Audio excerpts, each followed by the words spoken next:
Welcome to People's Republic with Brianna Griffith. We bring you news and analysis from the front lines of the global struggle for social and economic justice.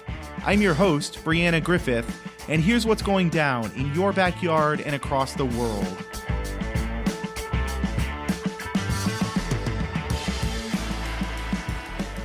Welcome to People's Republic. As I'm sure you noticed, I did not produce a show last week because I myself was so busy in the spontaneous uprisings that have been going on across the country. Part of that was also because I wear the other hat as an organizer, as a political organizer. So I was trying to be present in this growing people struggle, this growing rebellion against the police state.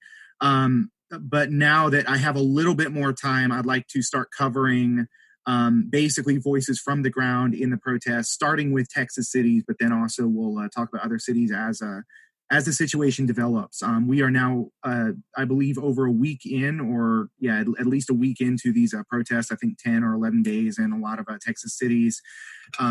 This is, and of course, we're recording this on June 5th. So, the situation may have changed slightly by the time you're listening to this, but I want to just generally give people an overview of what's been going down in various Texas cities by speaking to organizers on the ground. And just full disclosure here, because I'm an organizer with the Party for Socialism and Liberation, I volunteer with that organization and do a lot of work with the PSL. A lot of the organizers I will be speaking to are with the PSL. So that's sort of my thought process there. It's just a matter of like who am I able to reach out to who I know has been on the ground. So for the first week, for the first conversation we're going to be doing, we are talking with Mike Zendejas, who's an organizer with the Houston branch of the Party for Socialism and Liberation. We're going to be talking about the situation in Houston. Thank you, Mike, for coming back on the show. Absolutely. Thank you so much for having me. Yeah, Houston protests have been massive. I mean, first of all, it's been massive all across the country. These are the biggest protests I have seen in Austin ever in my time in Austin. I've never seen a protest this large. So, and I've seen the video out of Houston. I've seen the numbers out of Houston. Can you give us a rundown, like as broadly as generally as possible, of sort of what types of protests Houston has seen in the past week and a half or so? Absolutely. And so I think first and foremost, the thing that shocked me the most is, when you get to these protests, you see almost all levels of Houston represented at these protests. You have, as far as sections of the population. So you have, the Nonstop Riders, which is a group of urban trail riders. They're famously the Black Cowboys on horseback. I'm sure you've seen on Twitter, and they were seen, next to Aztec dancers, and even local gangs tied their flags together and raised fists in solidarity with the people struggle. And so it's really the as broad as possible of a sample size of Houston really coming together to stand in solidarity with each other, march peacefully, and demand justice. That's incredible. That just general layout of sort of like Aztec, sort of Aztec symbolism there of all of the different black and brown struggles. It really it feels like something. I mean, I say it feels like as though this is just my opinion, but it's clear that so much is going down. Something that is unprecedented in the history of the U.S. and in the history of a kind of fight back against police state repression within the United States. This is not something that has happened in my lifetime. This is not something that has happened in the lifetime of organizers who are a lot older than me. With Houston, what are the actual numbers, just so people can get a sense of the scale? Absolutely. So in Houston alone, on Tuesday's march, there were 60,000 people came out, and the streets were absolutely packed. And it was honestly a very beautiful and inspiring sight. And I'm really looking forward to seeing how the crowd today looks for the Breonna Taylor March. And of course, today is June 5th. This will be aired. This will be put up on our website within the next couple days. So can you give us just sort of a rundown of like how these protests came to be? Like essentially, when sort of did they start, and has it kind of grown in number? What have the kind of ebbs and flows been really in the movement? Absolutely. So they started, I believe, a little more than a week ago. Friday. The numbers in terms of growth has been almost like staggering. I was at both, and while the first one was certainly full and it was packed in, like I said, you still see these broad sections of the Houston working class coming together. Just the sheer growth in less than a week's time, from Friday to Tuesday was to 60,000 is literally it's almost jaw dropping. What are you hearing as far as people's demands then? Like what, there are sort of the organizations that make their kind of individual demands. PSL has made sort of a list of demands as sort of the situation develops. But there's sort of the initial, I think, demand of, I think, prosecuting the killer cops here, not only the 4 cops who were responsible for the death of George Floyd, but also just for there to be a system of justice where police across the country are prosecuted when they enact brutality or violence against someone in the population. But I also, at least from what I'm seeing, from what I'm hearing, get the sense that there's a lot more to the kind of broader people's perspective on what is it that's happening. That's to say, like, people understand that there's this intersection of race, class, capitalism that enables this kind of police violence, police brutality, and police terror. That it's part and parcel of a larger system. Do you get the sense that other people are expressing that, or like at what level do you think people are understanding that, or there is the kind of the mass analysis a little different? No, I would completely agree that the people are really starting to kind of see that intersection, and they're really trying to kind of like look for ways to turn this into more than just a moment, right? They're looking to build a movement and to kind of use this momentum to help kind of push that trajectory. Is at least in Houston, and I know in cities throughout the U.S. There have been heavy calls to defund the police. I know HPD alone gets over 100% more in funding than our health department, and we're in the midst of a global pandemic. And so you're really starting to see people kind of tie their struggle to these more systemic changes, and use that as an agenda to push for a better world, really. And how is the civilian government, how is the city council and other kind of the civilian-led, I presume, quote-unquote, progressive or progressive-facing government of Houston, how have they responded?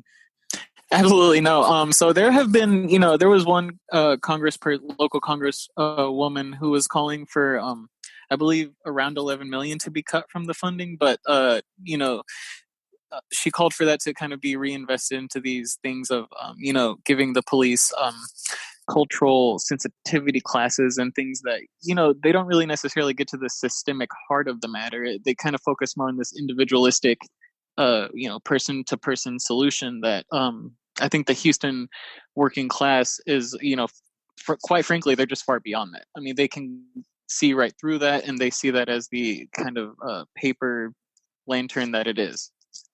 Yeah, so 11 million is sort of the bench line there in Houston for what counts as action. Is that we can defund the police up to 11 million out of a budget of what I presume is hundreds of millions. What percentage of the budget is that? I'm not sure in terms of the percentage of the budget, but I can tell you that the budget increase is close to $1 billion, and that's just the increase. And so I can't even imagine how what percentage that 11 million would even be. So Houston, and I'm guessing that Houston has like a relatively large city Democratic Party. I just want to sort of stress that because this is no longer sort of this never really was sort of a difference between Democrats and Republicans. This is a difference between those who align themselves with the capitalist state, those who align themselves with this like racist police state, versus those who don't. And so, in all these major Democratic cities or Democratic Party-controlled cities, we're seeing essentially the window for acceptable police, quote-unquote, reform narrowed down to this, pathetic, honestly, 11 million. So you increase the budget by $1 billion, and then you say, well, we're going to take 11 million of that and put it in something, cultural sensitivity training or whatever the case is. Right. It's nothing. That just sounds like nothing to me. Mm-hmm.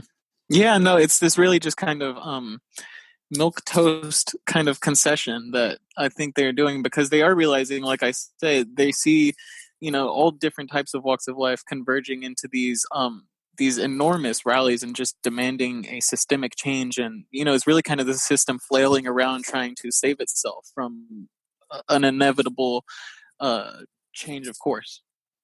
Yeah, as I think, as so many people have been saying for a long time, like the neoliberal status quo was falling apart. It was falling apart during the Obama administration, and so much of this is going to, like, as it gives, it either has to give in one way or another way. It either has to go the course where all of this money that's been increasingly invested in a capitalist police state has to be invested into something else, where essentially the police are defunded and abolished, and that money is reinvested into actual societal needs. Or on the other hand, the other possibility here, because I don't like to ever say that anything's inevitable, but the change obviously is inevitable, but in which direction remains to be seen. So the other option here is an absolute police state where everybody, the Democrats, the Republicans, etc., double down on this and say, yes, this is the fascist police. I mean, they may not say it in those words, but sort of that'll be the clear implication. This is the fascist police society that we, the capitalist state, have wanted to build, and that we're doubling down on. So it'll be interesting in the coming weeks, again, like how this protest movement grows, how this protest movement evolves, whether the various tactics and demands evolve, whether the leadership evolves, et cetera, et cetera. But I also want to clear up some of the mythology around the quote unquote outside agitators. So basically overnight, we started hearing from corporate media and from police departments and often city officials all across the country that the protests happening in their city were the result of outside agitators. And it makes me wonder if eruptions are happening in every city across the country right now. I'm hearing that there are protests in small towns of about 5,000 people or smaller. Like, those towns are having protests. So if eruptions are happening in every city across the country, what is there? Is there an exchange program? Are like protesters taking a break from protesting in their own city to go and agitate in other cities? It makes me on the very surface, and I think like Art Acevedo in Houston, the police chief of Houston, really gave up the game on this, really showed how hollow this argument is when he grabbed the bullhorn, started shouting obscenities, just screaming obscenities at people and saying that the reason for quote unquote rioting, which is everything is called rioting to the police. Anything that the police don't like is rioting. But Acevedo grabs this bullhorn and starts screaming obscenities and saying that the reason people are quote unquote rioting, or the reason people are protesting in Houston, is because outside agitators from Austin. Well, as he was saying that, there were massive protests going down in Austin at the same time. So why would people in Austin go to all these other cities? It makes no sense. It's absolutely, it's absurd. And I don't know who his audience is there that would actually believe something like that.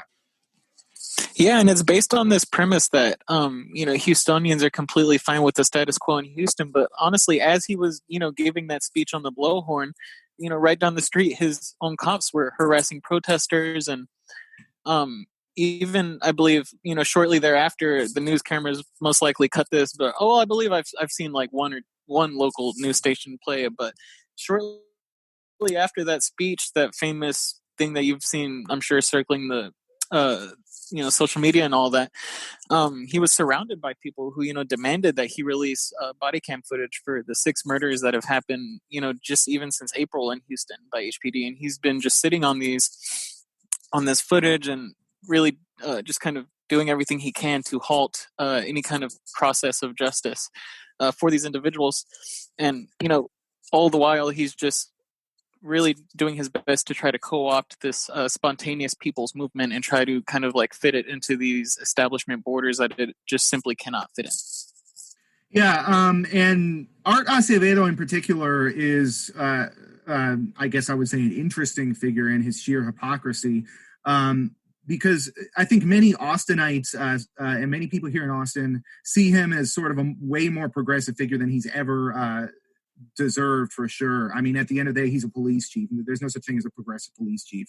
But there's an article just written for, of all places, Texas Monthly, not a left-leaning, not a particularly progressive outlet at all, titled "The Hero Myth of Houston Police Chief Art Acevedo." So he used to be police chief here in Austin, then he moved out to Houston. But the thing is, here in Austin, a lot of the police scandals we have faced have been directly related to his reign. So there was this, a lot of the scandals around racism, around cover-ups, around police brutality, police killings, as well as the nationwide scandal that made national news around the kind of cover-up and systemic misclassification of rape cases. All of that happened essentially under his watch, and he essentially skipped town before a lot of it was revealed. He went over to Houston, and so a lot of I say a lot, but I mean, I guess if a number or a percentage of white liberals within Austin still see him as somehow quote unquote progressive, and the fact that he's marching with protesters or whatnot. But I think what we've seen is that as these police chiefs or as these kind of police PR officials will sit there and march with protesters, we'll see either at a different time in this same city or at a different place in that same city, we'll see those same police forces then brutally crack down. So it's essentially a fake out. It's, we'll march with you, we'll take a knee with you, but then as soon as the photo op is finished, as soon as the camera quits rolling, we then bust out the tear gas again. We then bust out this, and this. We then bust out the repressive tactics. It's a bait and switch. How much of that has gone on in Houston? Absolutely. Honestly, it went down exactly like that. And, it's kind of a tactic we've seen throughout the nation, even. It's not just, I'm sure, confined to Texas, but as soon as the news cameras dispersed, around 6:30 p.m., I believe, it was clear that police were already planning to escalate the situation with no provocation on the part of the protesters. Accounts monitoring police scanners began reporting officers, telling each other to get suited up and to, get in the vans, etc. And, shortly thereafter, they began to block all roadways while at the same time demanding protesters disperse. But that was impossible because at that point, they had encircled almost 1,900 protesters and left them with nowhere to go. And it's worth noting that there was no curfew in Houston for them to even do this, for them to break up this peaceful assembly. And so there was no, real justifiable cause beyond just the typical fascist police state. Yeah, we've seen these curfews used all across the country as these curfews are not about public safety at all. I mean, anyone who thinks that these curfews are for public safety needs to understand that nobody's being made safer by the curfews, but that in fact they're being put in place not to keep people off the streets and quote unquote promote public safety, but in fact to, in most cases, give the police the pretense to conduct mass arrests on anyone who's still out. So we're seeing the actual changing of curfew times. From what I've seen, a lot of given cities will enact a curfew right when that particular hour is beginning to hit. So they'll enact a 6 p.m. curfew around 6 p.m. or whatever the case is. And then it becomes the pretense for the police to come in and do mass arrests when often they themselves, as you're talking about, the police are blocking the routes for people to peacefully, quote unquote, peacefully disperse. The police will set people up in such a situation where they have nowhere to go, no way to retreat from a situation, and then arrest everybody. That's part of a larger tactic called kettling that's often kind of used in this situation. So you're saying that's happening in Houston without any curfew whatsoever, that the police simply are saying to the protest, are sort of sending the message to the protesters, not directly saying it, but sending the message that they don't need that and that protesters just don't have the right to peacefully assemble their actions here. Yeah, absolutely. As I said, there was no curfew for them to do that. All they simply did was get on a blowhorn and declare that the protest was no longer peaceful. But, the protesters, as I said, up to this point, had remained peaceful. And so all they could do was simply, shout back, well, yes, it is. It is, in fact, very peaceful. Shortly thereafter, that's when the same song and dance, the tear gas and the flashbang grenades and, really just all the escalation we are seeing is on the side of HPD. Yeah, that seems to gel a lot with what we're hearing in other parts of the country for sure. I guess what, in your opinion, has made any sort of situations in Houston kind of distinct? Again, every city is distinct in its own ways, but we're also seeing these national trends. What is it that you see that might be kind of just generally different in Houston than the rest of the country? Absolutely. So I think, and I'm sure it's happening in every part of the country, which makes me very happy to say. But Houston's community response is something I think should be lauded. The next day, as protesters who they numbered well over 1,000, as they began to trickle out of jail, they were met with these really just heartwarming acts of solidarity and inspiration. So these inspiring acts of solidarity and just a real sense of community. People from all over Houston. Houston's actually a very spread out city, so it's not uncommon for one part of Houston to be an hour and a half from another part. But people came from all over just to offer their own cars as transports so that these protesters could have safe, reliable ways of getting home. And many donated things such as water and snacks. Thousands chipped in for a bail fund to help free them all. And so I think in an age where police abolition is an increasingly popular position, these acts of solidarity and the sense of community that Houston and cities across the nation are showing, they should be seen as like an alternative way of being, of connecting with one another, where we may learn to see our neighbor as a means of support. Are there any parts of Houston that have been sort of the centers of protest? I know that in a lot of cities, these protests are far more expansive and far more spread out than we typically see. Are there any kind of, just general centers of struggle that have sort of a significance or a symbolism to the people who are protesting? I would say in terms of significance, or the epicenter is certainly the kind of the heart of downtown area, the Discovery Green, and the march route for all the protests, I believe even for today, is from Discovery Green to City Hall. And so I think City Hall is it's a very symbolic kind of it's a very symbolic institution, right? It's this kind of like symbol of the institutional strength of the establishment. And I think the fact that you're seeing everyday working class Houstonians band together in such enormous numbers, such as 60,000, to kind of take our demands directly to there and to make our voices heard is a very, it's a very empowering visual. That kind of gives us, I think, generally a good a summary of what has been going on in Houston. I guess one more thing I'd like to sort of ask is how the struggle against police brutality is played out in Houston. Like what generally have been kind of the major points before this that have led up to that? Because I think that there's this kind of mythology that this is something that is just now happening, or that this is something around one or two cases. But in fact, I think people are responding to kind of being in the pressure cooker of police repression all across the country, where it happens again and again and again. It happens.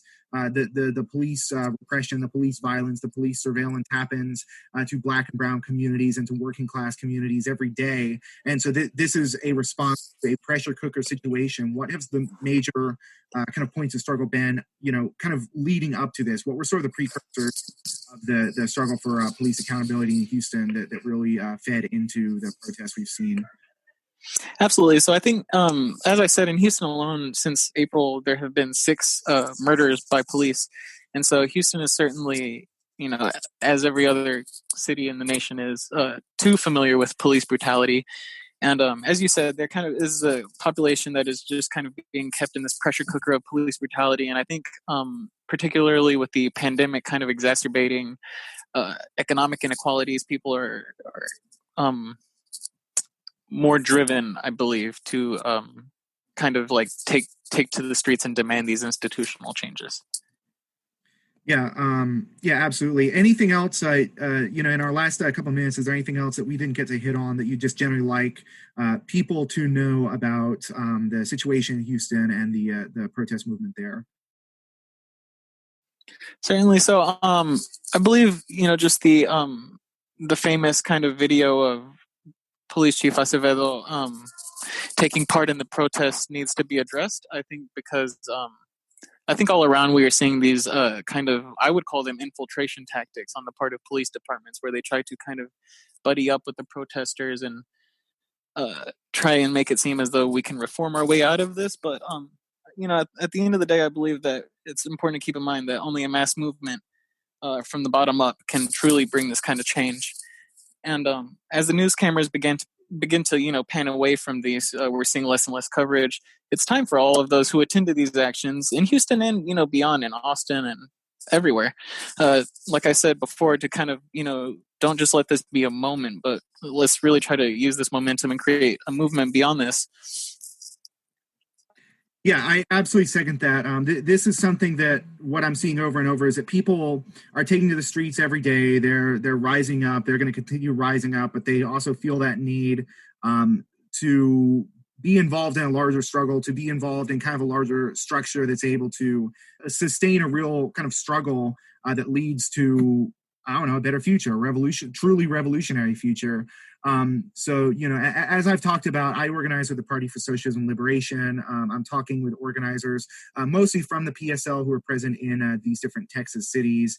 So if you want to learn more about the PSL, you can go to pslweb.org, or you can go to liberationnews.org. Once again, that's liberationnews.org for more, especially coverage of the protests that have been going on. So yeah, I just want to once again say we were joined by Mike Zendejas, who is an organizer with the Houston branch of the Party for Socialism and Liberation.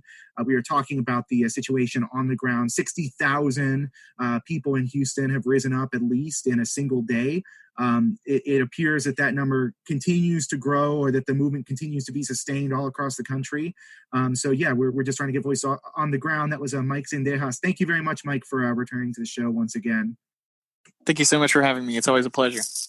Yeah, you are listening to People's Republic with Brianna Griffith. People's Republic originates on KOOP 91.7 FM Austin, and it's also broadcast on WHIV 102.3 FM New Orleans. We are available as a podcast on Spotify, Spreaker, Stitcher, iTunes, or wherever podcasts are podded. Stay tuned.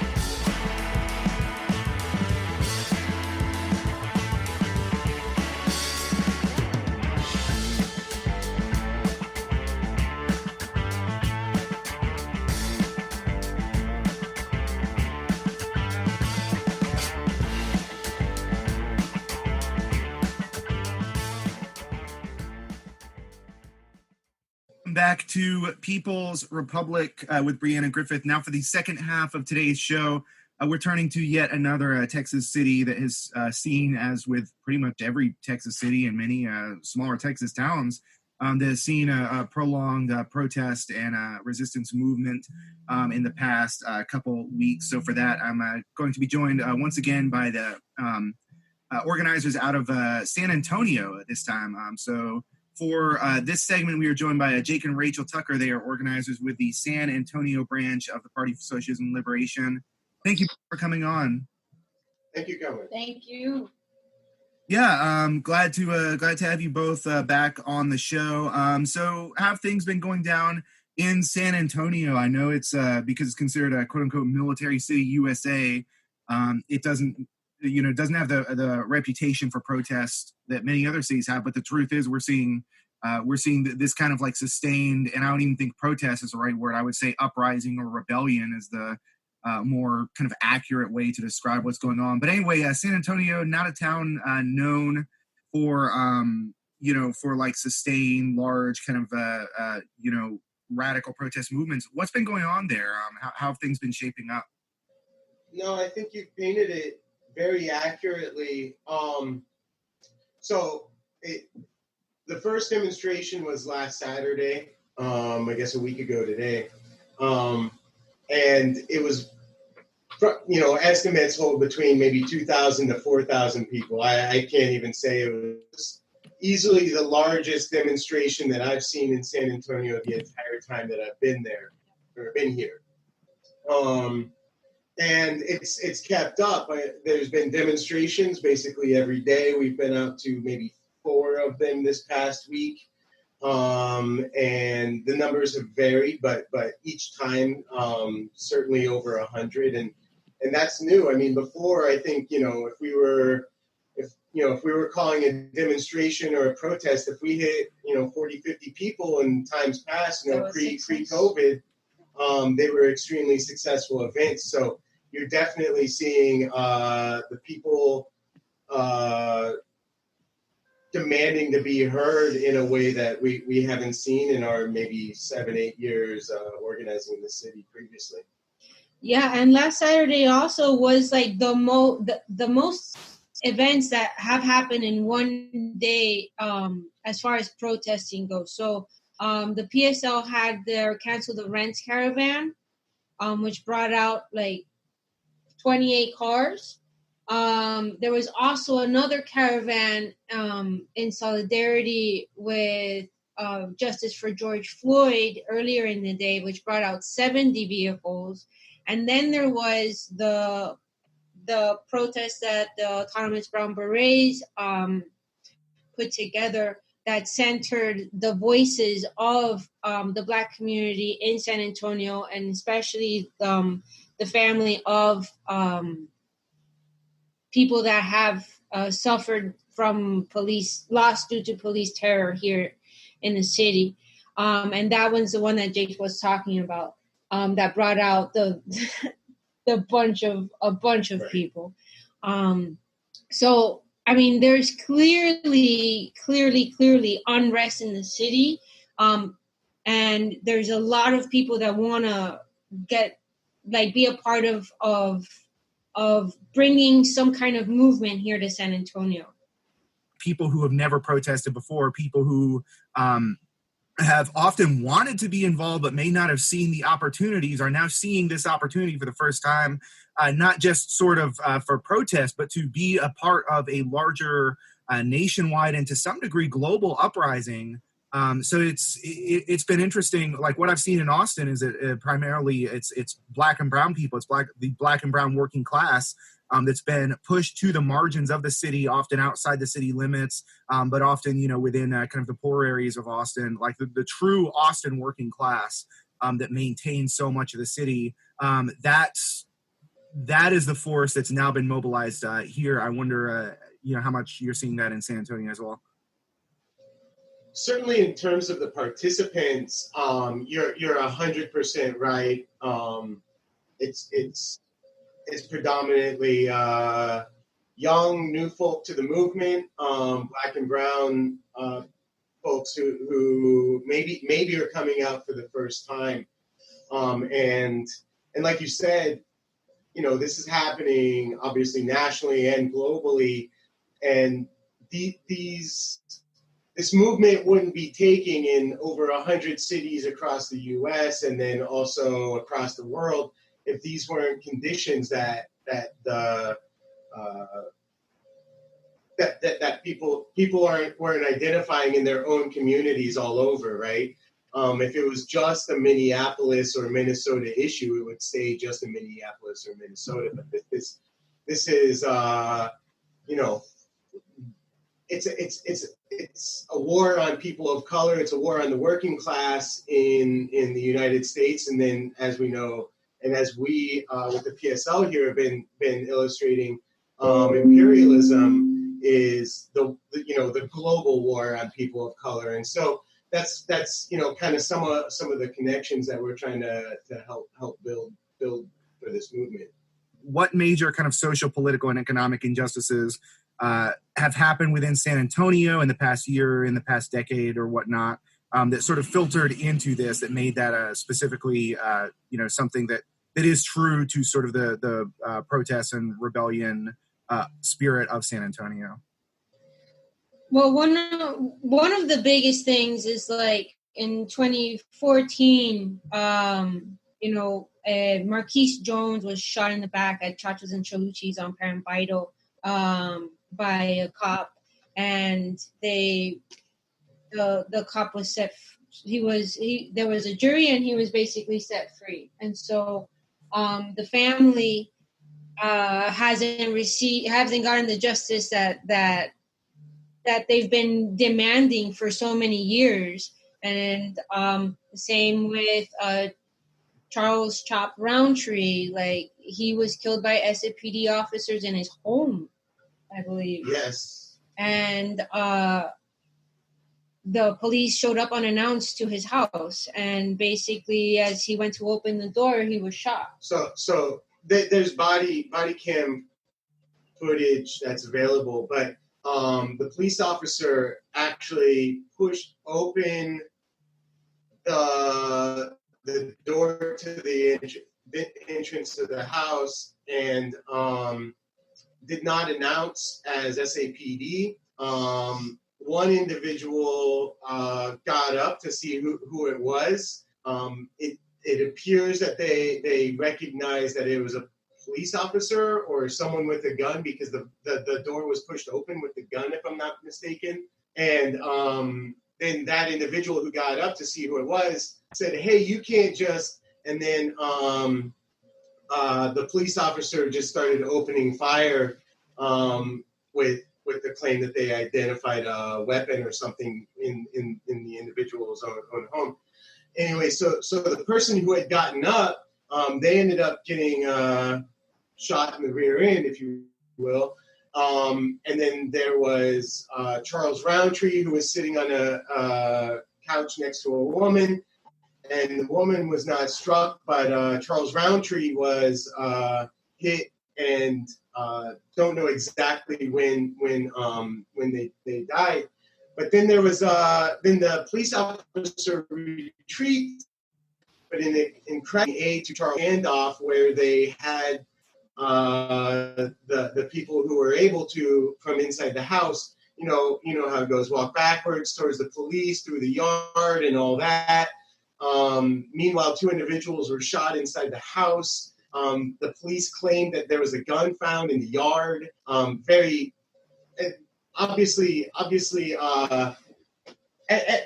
everything that could be wrong about that incident was taken, and everything that could be correct about that in that situation was ignored, so or just not followed through with. So Charles Roundtree not only was shot and killed, but no first responders gave aid to Charles Roundtree as he was shot and eventually died. I mean, and additionally, actually today we found a list of over 200 people that have died at the hands of the SAPD since the year 2000, and it is just out of control. We were at the city council meeting this past Wednesday, and a group of Black Lives Matter supporters were in there, and they were shutting down the meeting because these politicians, the city council and the mayor just pay good lip service to saying that they understand, that they're hearing us, but as they were saying that, they basically voted to maintain the SAPD police budget of over $400 million. Yeah, just to clarify, the Black Lives Matter activists were demanding to defund the police. So yeah, and so because it's this time of pandemic, they had to, let's say, like, cut a little bit of their budget to balance the budget out. But while they were doing that, they cut necessary money that we need for social services. However, they only cut half a percent of the SAPD budget. So it's like, when during this time that we haven't been working since the middle of March, many working class people are probably going to get evicted soon. And like in most of the country, San Antonio has had a housing crisis before the pandemic happened. And so now city council isn't even acknowledging the fact that that this situation is just going to, it's going to be so huge that they don't really realize how much support the people that they are supposed to represent need. Just I think not even a month ago, maybe 2 or 3 weeks ago, they voted down extending an eviction grace period for a 2-month grace period. They sided with the landlords, and basically they decided to do that and to keep defunding the help that the working class of San Antonio really needs. And so, like, all of the police terror, with the housing crisis, with the needs of the people, of working class San Antonians not being met, it is just going to explode here in the next couple of months, I believe. Like, at the moment, I don't think that San Antonio has seen the movement has seen the urgency as in many other places. But I think as people start to really make the connections, and as, people that have been in the movement, help people make these connections between housing, police violence, social services needed, education, and how they're all linked. San Antonio, I hope and I believe will really start standing up to the police. Right. I mean, we're both active members in our unions. I'm a hotel worker. Rachel's an educator, a kindergarten educator, and so we know from discussions with our coworkers who are also largely people of color, the precarity and the difficulty that people are going through right now, and it just feels like the city is not understanding the crisis that is already present. We've heard that we've heard them make statements where they trust the apartment, like the property managers and apartment owners, to not evict people, like just completely ignoring any sort of actual history. Reality. Reality and history of the landlord class or whatever, right? So they're completely out of touch, and I don't know if I've seen it more or seen it better illustrated than at the city council meeting the other day. What I'm hearing is that San Antonio, even if it has not seen yet the large sort of uprisings of thousands or tens of thousands that we're seeing in other Texas cities, Austin, Dallas, Houston, even if the numbers are smaller, and I know San Antonio is a smaller city generally, it's still, because the city council is not really anticipating these nationwide crises coming to a head, or believes they can somehow stave that off with their $500 million police budget. What they're essentially doing instead is they're creating the conditions for this to in the near future come to essentially head-on collision, where basically they're as Marx would say, capitalism is creating its own gravediggers here. They're creating the conditions for a larger uprising against themselves. Absolutely, and I think that in order to pacify the growing movement, that same day that city council voted to maintain the budget as it is, the mayor and a couple of other city council folk went out to the protests and basically talked to the people, told them, we hear you, we need to make change, we can't have things as they were, we're starting a citizen advisory commission to talk about, to hold the police accountable. But the mayor has no freaking clue what he's doing. And even just to back up for a second, during the city council meeting, there were people giving testimonials, basically shouting down the city council, and you could feel the council and the mayor getting very frustrated that they couldn't control this narrative, but also knowing that it's dangerous to try to override the narrative. And so what the mayor started doing was acknowledging folks and basically saying, oh, I don't know exactly the words. I mean, we actually have a little bit of it on our live stream, our Facebook live stream. But you see him calling out like, oh, you know, that I'm really glad you're speaking out. What's your name? And the people would give their name, and then someone else would just pop right into shouting down the mayor and the council. Until one individual comes up and seizes the microphone and basically starts giving his testimony.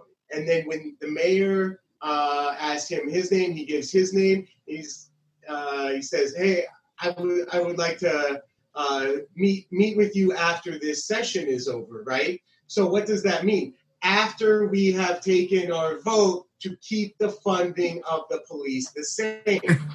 So he does. He meets with this individual. Then the individual comes to the protest later on that afternoon. Like you were saying, this was hours. This was the longest city council meeting I've been in, I believe. Too long. But anyway, so this individual comes back to the protest after the council meeting. He had been meeting with the mayor and basically says that he's working with the mayor to form this team, whatever in the world it is.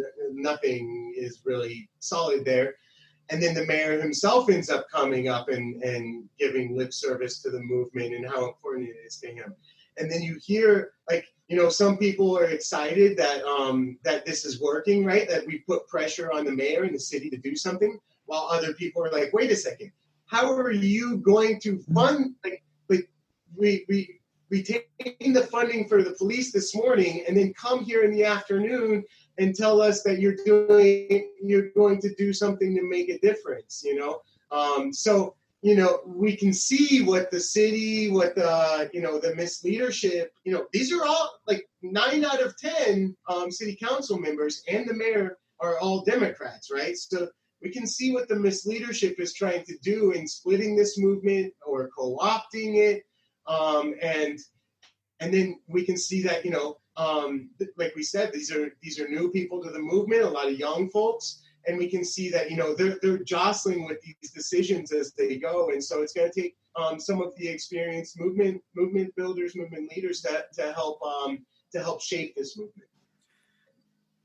Yeah, something I think is important there when you're talking about something like a civilian oversight committee and this idea that police can be regulated with civilian oversight is like we've seen that in a lot of cities. A lot of cities already have something like a civilian oversight board.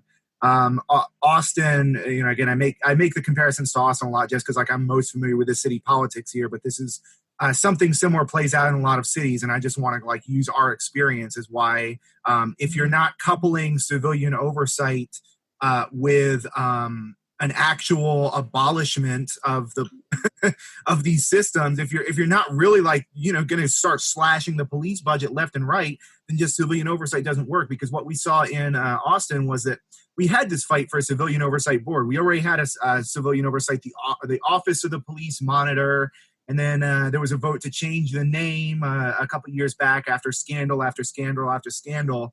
You know, regarding Austin Police Department, there was this initiative to change the name, and so the name got changed. It got a little bit more teeth as some of the grassroots organizers, you know, really pushed for that.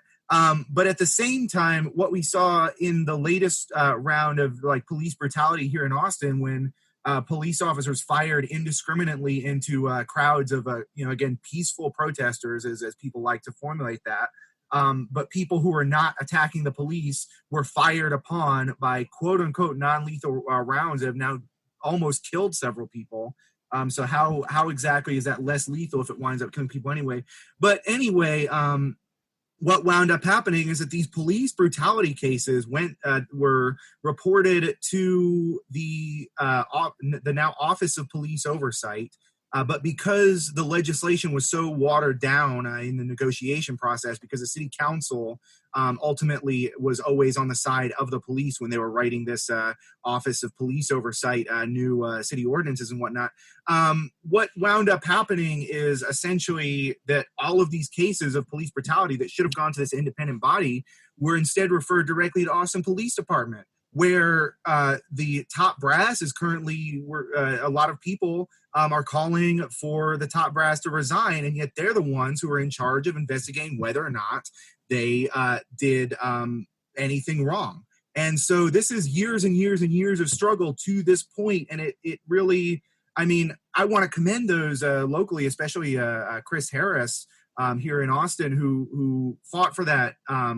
Who fought for that Office of Police Monitor, but I also want to show it's not going to be enough if we're not also talking about real sort of abolitionist bends to the police. Like defunding has to be the very minimum conversation. I think we need to be talking about police abolition as well, given that almost every problem that we think is, needs to be solved by police in reality could be solved by much better forces. Like there's nothing that really needs to be solved by police by and large. It can't be solved by something much better, mental health workers, social service workers, et cetera. It seems to just be an absolute distraction, and it's also a weird kind of throwback to kind of an earlier period of the Black Lives Matter struggle when all that conversation was around community policing or whatnot. But we've now seen half a decade of community policing initiatives. We've seen police reform, and the police all across the country refuse to be reformed. They still continue to commit violence. They still continue to escalate situations over and over and over again. Police, it seems to me, cannot be reformed, but need ultimately to be abolished. Anyway, we have, I think, about 5 minutes left. Anything else, any other kind of topics of conversation here that you'd like to get into that we didn't really touch on? What we're still hearing a lot of the time, and you still hear it in the mainstream media right now, is there's a decoupling from the police to the military, right? Like police, maybe we need some reform there, but the military industrial complex is not taking the criticism it deserves for being essentially the same force on a global scale with the same just insane over funding at the expense of social services. And so I just wanted to kind of point that out because a lot of the work that we do centers on anti-imperialism. People cannot be free until these oppressive entities like the police, like the military industrial complex, like you said, are abolished. The defunding is great, but that they should just completely be abolished because they've proven to serve no real interest of the people. They serve only the interests of the ruling class, the capitalist state. I'd really like to see how many school boards and basically like unions have been pushing their schools to get the police out of there.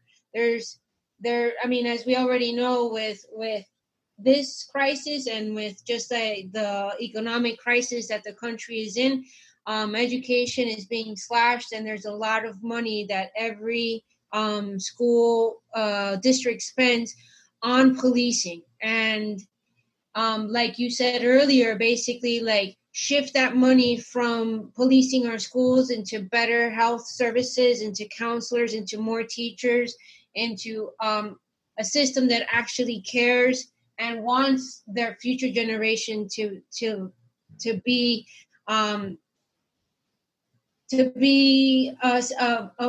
saner, more conscious generation, right? A generation that understands the value of talking about the trauma that is caused by the military state, identifying it as the crisis identifying that and identifying capitalism as a thing that really causes the trauma that they and their family live in, And I think that if defunding the police and taking police out of our schools and really funding the services that are needed will really help, cure us. Like they always say, cultura cura, right? And so I really believe in that. I really believe in empowering our people and giving them the voice to identify exactly the root of the problem, right? Thus is capitalism and the use of police terror. So yeah, Black Lives Matter. Yeah, I think that's a great place to go ahead and wrap up. We were joined for this segment by Jake and Rachell Tucker, who are organizers with the San Antonio branch of the Party for Socialism and Liberation. Thank you both very much for coming back on the show once again. Thank you. Thank you. Yeah. That's all we have for this week. You have been listening to People's Republic with Brianna Griffith. People's Republic originates in Austin, Texas, and is also available as a podcast on Spotify, Spreaker, Stitcher, iTunes, or wherever podcasts are podded. You can also find us on Facebook and Twitter at People's Radio ATX for more news and analysis. We are out of here.